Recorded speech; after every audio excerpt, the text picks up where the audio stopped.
আসসালামু আলাইকুম।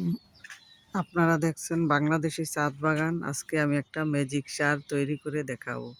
প্রতিদিন যেভাবে আমি তরল সার গাছে দিই, আজকে সেই তরল সারটাকে ম্যাজিক সারে পরিণত করব। দেখবেন যে সবজি গাছের সবজি অনেক সুন্দর ফ্রেশ হয়েছে, বড় হয়েছে। দেখেন আমার করল্লা গত সপ্তাহে দেখিয়েছিলাম, এখন কত বড় হয়েছে। দেখেন কত সুন্দর করলা, গাছে আরো ফুল আসছে। দেখেন আমার গাছটা কত সুন্দর, এই যে করল্লা আসছে। প্রতিদিন আপনারা এইভাবে ম্যাজিক সার দিতে পারেন। একটা সার 3বার করে সার তৈরি করতে পারেন একটা খোসা দিয়ে। দেখেন আমার গাছে কি সুন্দর পেঁপে। এই ম্যাজিক সারের কারণে পেঁপেগুলো এইভাবে ধরেছে, আরও ফুল আসছে গাছের মধ্যে। দেখেন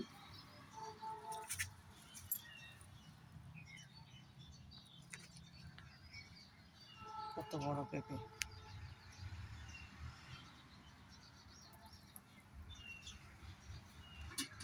সাথে ড্রাগন তো আছে। দেখেন আমার গাছগুলা কত সুন্দর।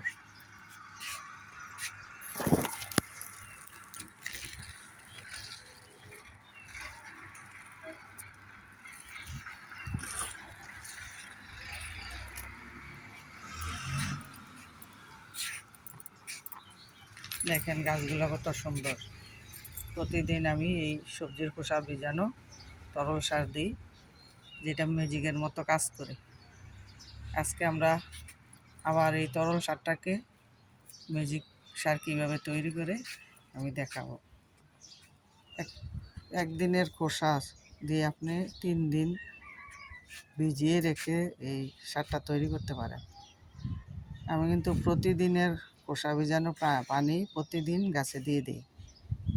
তারপরে এই খোসাগুলা আবার 1 বালতি পানির মধ্যে ভিজিয়ে রেখে এর পরের দিন আবার এই পানিটা দিই গাছের মধ্যে। সাথে আমি দিই আবারও এই পানি, চাল ধোয়া পানি, ডাল ধোয়া পানি দিয়ে এটাকে আবার শক্তিশালী করি। তারপরে আমি গাছে প্রয়োগ করি। গতকালকে দিয়েছিলাম এই পানিটা, সবজির খোসাগুলা ছিল, আবার 1 বালতি পানি দিয়ে আমি ভিজিয়ে রেখেছি, সারা রাত্র ভিজে আছে। এখন এটার মধ্যে আমি চাল ধোয়া পানি, ডাল ধোয়া পানি অ্যাড করে গাছে প্রয়োগ করব। দেখেন আমার গাছগুলা কত সুন্দর।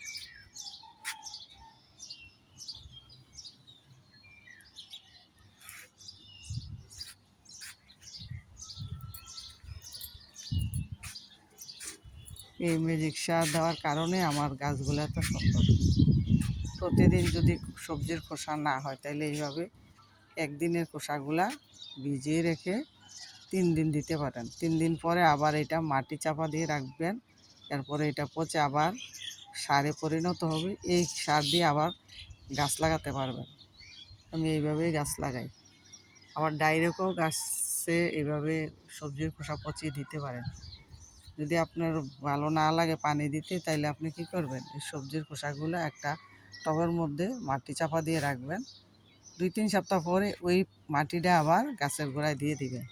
তাইলে দেখবেন যে গাছটা অনেক সবুজ হবে, এরকম জোপালো হবে, শাখা প্রশাখে বের হবে, গাছে ফুল আসবে, বেশি সবজি আসবে গাছের মধ্যে। দেখেন গাছটা কত সুন্দর জোপালো। সাথে একটা নিম গাছ, আমার বাগানে নিম গাছ 4-5টা আছে। নিম পাতা আমি ওই সবজির খোসা যখন আপনি মাটি চাপা দিবেন, তখন কিছু নিম পাতা দিয়ে দিবেন, যাতে আর পোকা না হয়, পোকা হবে না, এবং এই সারও হবে। নিম পাতা গাছের জন্য অনেক ভালো, তাই নিম পাতা এইভাবেও দিতে পারেন। আপনি সবজির খোসা যখন 1 দিন ভিজিয়ে রাখবেন, তাহলে এটার গন্ধ আসবে না, দুর্গন্ধ আসবে না। যদি একটানা 3-4 দিন আপনি ভিজিয়ে রাখেন, তাহলে এটা দুর্গন্ধ আসবে। তাই প্রতিদিনের পানি প্রতিদিন আপনি গাছে প্রয়োগ করবেন, তাহলে দুর্গন্ধ আসবে না।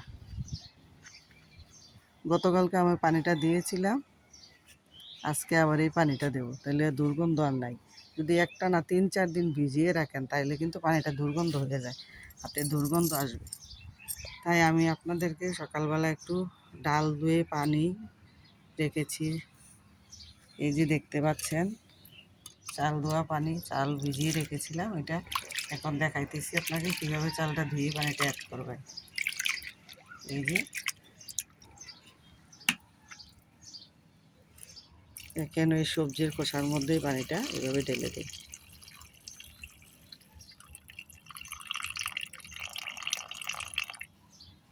তারপর ডাল ধোয়া পানিটা ওইভাবে দেন। ডাল ধুয়ে রেখেছিলাম, আমি ভিজিয়ে রেখেছি, এখন একটু হাতে এভাবে কষলেই নেবেন।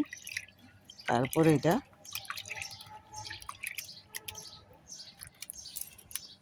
এই সবজির খোসার মধ্যে পানিটা অ্যাড করে দেবেন এভাবে। তৈরি হয়ে গেলে আপনার ম্যাজিক সার। এখন কি করবেন, এই পানিটা একটা মগের সাহায্যে প্রত্যেকটি গাছের গোড়ায় গোড়ায় একটু দিয়ে দিবেন।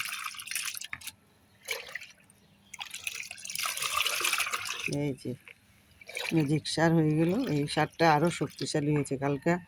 গতকাল সারা রাত্র এটা ভিজে এটার ভিতর থেকে যে তরল সারটা ছিল এটা বের হয়ে গেছে। এখন এটার সাথে একটু ডালের পানি, চালের পানি এটা মিক্স করে দিলাম। এখন এটা আরও শক্তিশালী হয়ে গেছে। এখন গাছের গোড়া দিতে পারবেন। প্রত্যেকটি গাছের গোড়া এইভাবে দিয়ে দেয়। আমার পেঁপে গাছের গোড়া আমি এইভাবে দিই। সব গাছের, এখানে চিচিঙ্গা গাছ আছে, বরবটি গাছ আছে, সব গাছের গোড়া এইভাবে আপনি দিতে পারেন। তাহলে এইভাবে যদি আপনি প্রতিদিন একবারের খোসা ভিজিয়ে 3 দিন দেন, তাইলে আপনার আর সবজির খোসা এত বেশি লাগবে না। একদিনের সবজি খোসা দিয়ে 3 দিন আপনি এভাবে তরল সার বানিয়ে দিতে পারবেন। তাহলে গাছ সুন্দর থাকবে, গাছে ফুল ফল বেশি আসবে। সবজির খোসা পানি দিলে গাছে ফুল ফল বেশি আসে এবং ফল তাড়াতাড়ি বড় হয়, অনেক সুস্বাদু হয়। এই তরকারিটা যখন রান্না করবেন খেয়ে দেখবেন যে অনেক স্বাদ। অর্গানিক সারে তৈরি এই সবজি অনেক মজা, আপনি না খেলে বুঝবেন না। এখানে আমার এই উলকচু গাছগুলা, ভেন্ডি গাছগুলা কত সুন্দর। আমি এই অর্গানিক সার দিই সবসময়। আপনারা ওইভাবে অর্গানিক সার বাসায় তৈরি করে গাছে প্রয়োগ করবেন, দেখবেন যে আপনাদের বাগানের শাক সবজিগুলোও অনেক সুন্দর সজীব থাকবে, ফল ফুলে ভরে যাবে, বেশি ফল দেবে। অর্গানিক সারের শাক সবজি খেলেন, শরীর ভালো থাকলো। সবাই সুস্থ থাকবেন। এখানে আজকের ভিডিও শেষ করছি। আল্লাহ হাফেজ।